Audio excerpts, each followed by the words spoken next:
اور جلدی physical activity کے بارے میں ان کو ایڈوائز دے کہ وہ ایکٹیو گیمز میں پارٹیسپیٹ کریں. اب زیادہ تر بچے جو ہے بیٹھ کے موبائلز دیکھ رہے ہیں اور زیادہ ان کی نا فزیکل ایکٹیویٹی والی جو بات ہے وہ ویسی نہیں رہی جو پہلے زمانے میں ہم دیکھتے تھے, آؤٹ ڈور جو کرکٹ کھیلتے رہتے تھے بچے اکثر, اور گیمز جو ہیں. اب ٹھیک ہے سیکورٹی ایشوز تو ہوتے ہیں, لیکن اسکولز میں ایٹ لیسٹ میک شیور کرنا چاہیے کہ فزیکل ایکٹیویٹی کلاسز میں ہر بچہ صحیح طرح سے پارٹیسپیٹ کر رہا ہو گیمز میں, اور جتنا بھی باہر اس کے اسکول سے باہر بھی کر سکتا ہے جتنی بھی ایکٹیویٹی پاسبل ہے. ڈاکٹر اسرا, یہ اسکول سے جب کالج میں بچہ آتا ہے تو میلز میں اور فیمیلز میں کیا پرابلم ہو سکتے ہیں ایڈولیسنٹ ایج میں موٹاپے کی وجہ سے؟ ان کی بہت کبھی کبھی مذاق بھی اڑایا جاتا ہے ان ایسے بچوں کو, دونوں لڑکیوں کو جن کا وزن زیادہ ہو. اگین وہ ہو سکتا ہے ان کی فزیکل ایکٹیویٹی لیول اتنا اچھا اپ ٹو دا مارک نہ ہو, کیونکہ ان کو جلدی تھکن ہو جائے گی, جلدی وہ نہیں اچیو کر سکیں گے اپنے گولز. تو پھر بہت سارے مجھے پتہ ہے کہ بچے ایسے ہم جب انٹرویوز کر رہے تھے کہ وہ ٹیمز میں نہیں لینا چاہ رہے ہوتے ان کو جن کا وزن زیادہ ہوتا ہے, کیونکہ ان میں ذہن میں بات ہوتی ہے کہ یہ صحیح نہیں کر سکیں گے. تو بہت ساری ایک تو سائیکولوجیکل ایشوز ہو سکتی ہیں. پھر ینگ ایجز سے فیمیلز میں PCOS جو ہے پولیسسٹک اوویرین سنڈروم, جس میں جو ماواری ہے وہ بے ترتیب ہو جاتی ہے, اور بہت زیادہ ایکنی اور ہرسوٹزم جسے کہتے ہیں موٹے بال جسم پہ آنے کی, وہ ہو جاتا ہے. تو اس میں آگے جا کے بھی ان کی مسئلے ہو سکتے ہیں. جب آگے جا کے شادی ہوگی تو پھر پریگننسیز میں پرابلمز ہو سکتی ہیں ایکسیٹرا. تو پھر پہلے سے ہی اگر آپ نے بچپن سے ایڈolescence سے ہی یہ بات پکڑ لی اور لائف سٹائل انٹرونشن کے بارے میں ان کو بتایا کہ آپ کو ڈائٹ کنٹرول رکھنا ہے, زیادہ تر آپ کو ہول ویجیٹیبلز اور ہول فروٹ لینے ہیں, اور جوسز اور یہ کولڈ ڈرنکس وغیرہ ان کو اوائڈ کرنا ہے, بیکری کے آئٹمس کو ریسٹرکٹ رکھنا ہے, ہیلدی ڈائٹ کا بیلنس رکھنا ہے, اور فزیکل ایکٹیویٹی کا خیال رکھنا ہے. جتنا بھی وہ جلدی یہ کریں گے, اپنائیں گے آن اے ریگولر بیسس, اتنے یہ اس سے پریونٹ کر سکتے.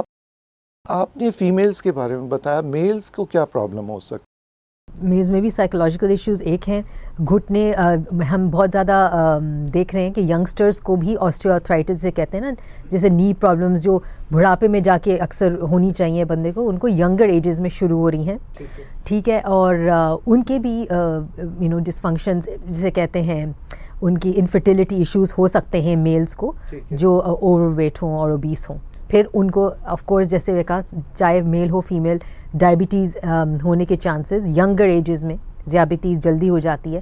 بلڈ پریشرز ایشوز میں ہم نے ینگ بندے کو دیکھا ہے جو 3 4 گولیاں پہ ہوتے ہیں بلڈ پریشر کی وزن کی وجہ سے. کیا کوئی ہارمونل ایشوز بھی ہیں جو کہ موٹاپا کرا سکتے ہیں؟ جی, اور بھی ہارمونل ایشوز ہیں. ون بہت امپورٹنٹ چیز ہم ضرور ایکسکلوڈ کرتے ہیں پیشنٹس میں, ایک تو تھائرائڈ کے فنکشنز کو, ہائپو تھائرائڈزم, جیسے آپ کا جو تھائرائڈ گلینڈ ہے یہاں پہ غدود ہوتا ہے وہ سلو کام کر رہا ہوتا ہے, تو اس سے بھی میٹابولزم سلو ہوتی ہے, تو ہم اس کے لیے چیک ضرور کرتے ہیں. کامن اینڈوکرائن پرابلم ہے, لیکن زیادہ تر آپ دیکھیں گے کہ وہ تھائرائڈ فنکشن نارمل آتے ہیں لوگوں کے, جس کے اب نارمل آئیں گے اس کو ٹریٹمنٹ دے دیتے. کچھ والدین کہتے ہیں کہ یہ بچہ نہ تو کھاتا ہے بہت زیادہ, ایکسرسائز بھی کرتا ہے, پھر بھی اس کے باوجود وزن زیادہ ہے, تو اس کی کیا وجوہات ہو سکتی؟ ایک تو یہی ہے تھائرائڈ پرابلم, وہ آپ نے ایکسکلوڈ کر دی. دوسرا ایک بہت انکامن ڈس آرڈر ہے, اس میں کورٹیزول زیادہ بن رہا ہوتا ہے جسم میں, تو کشنگز ہم کہہ رہے ہوتے ہیں اسے, اس کے لیے بھی دیکھنا ہوتا ہے. اس کے لیے بہتر ہے کہ ایک ایسی اینڈوکرینالوجسٹ, کوئی اسپیشلسٹ جو ہارمونس کا ہے,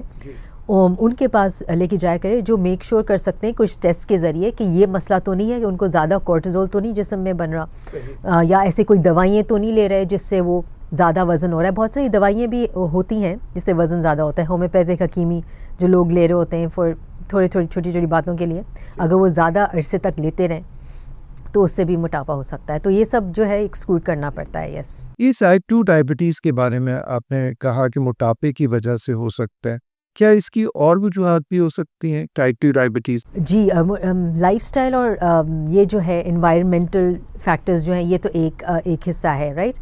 دوسرا ہے ایک جینیٹکس بھی ہوتے ہیں, جیسے فار ایگزامپل کچھ فیملیز میں زیادہ ہوتا ہے ٹینڈنسی کہ وہ ڈائبٹیز ہونے کی, رائٹ. تو پھر لیکن وہ لوگ بھی اپنے آپ کو ایٹ لیسٹ ڈیلے کر سکتے ہیں ڈائبٹیز ہونے سے.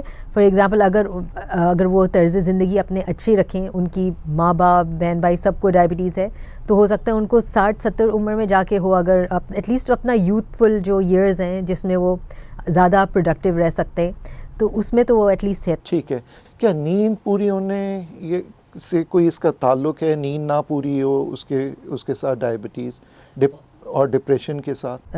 بہت اچھی بات ہے کہ آپ یہ برنگ اپ کیا، کیونکہ سلیپ جو ہے بہت امپورٹنٹ ہے، اور ایٹ لیسٹ ایڈلٹس کے لیے 7 گھنٹے سونا کافی امپورٹنٹ ہوتا ہے، جو اکثر بہت کم لوگ اب اس پہ اتر رہے ہیں.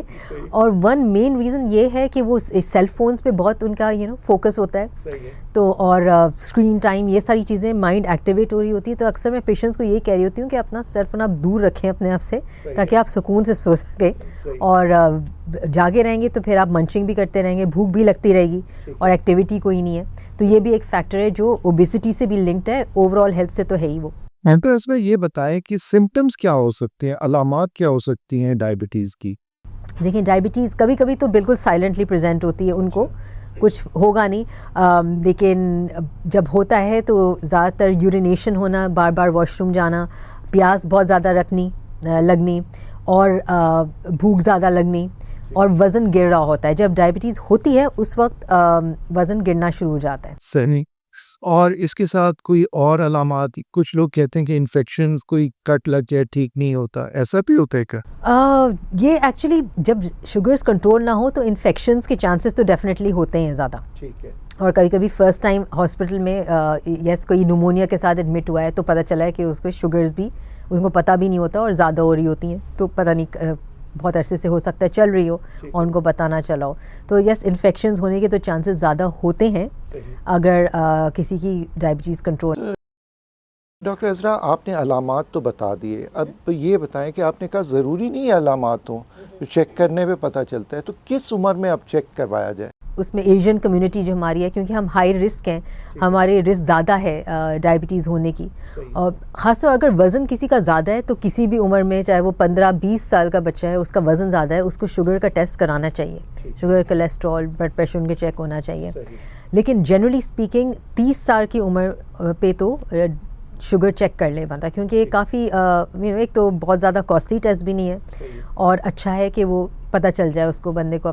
اور 30 سال کی عمر میں اگر اس کو شوگر نہیں ہے تو پھر کب چیک کرائے دوبارہ؟ بیچ میں ایسے کچھ علامات ہونے لگے جو ہم نے ڈسکس کیے تھے، زیادہ یورینیشن ہو رہی ہے، یہ سب پہلے کرا لے، ورنہ ایٹ لیسٹ 2-3 سال کے اندر تو دوبارہ سے چیک ہونا چاہیے. اب کسی کو شوگر ہو گئی تو وہ بہت پریشان ہو جاتا ہے کہ ڈاکٹر صاحب ساری عمر ختم ہو گئی، میری لائف ختم ہو گئی. اب ایسا کیا کرنا چاہیے کہ شوگر کنٹرول میں رہی؟ کہ خاص طور جو یوتھ ہیں ان کو ایسے اگزامپلس دیتے ہیں جو بہت ہی کامیاب ہوئے ہیں اور شوگر کے ساتھ، جو پاکستان جیسے وسیم اکرم ہمارے نیشنل ہیرو ہیں، ان کو بھی یوتھ بہت ینگ ایج میں آئی تھنک 30 کے ہی تھے جو ان کو ڈائگنوسس ہوئی تھی، اور ان کے ایگزامپلس دے کے، اور جو اور ہے تو لائف سٹائل ماڈیفیکیشن کا ہی کہتے ہیں ہم، کہ آپ نے طرز زندگی اگر آپ نے اچھی رکھی تو آپ کی زندگی اچھی گزر سکتی ہے، اور بلکہ اس کو as a blessing in disguise قسم کے سوچے کہ آپ زیادہ ڈسپلنڈ ہو جائیں گے.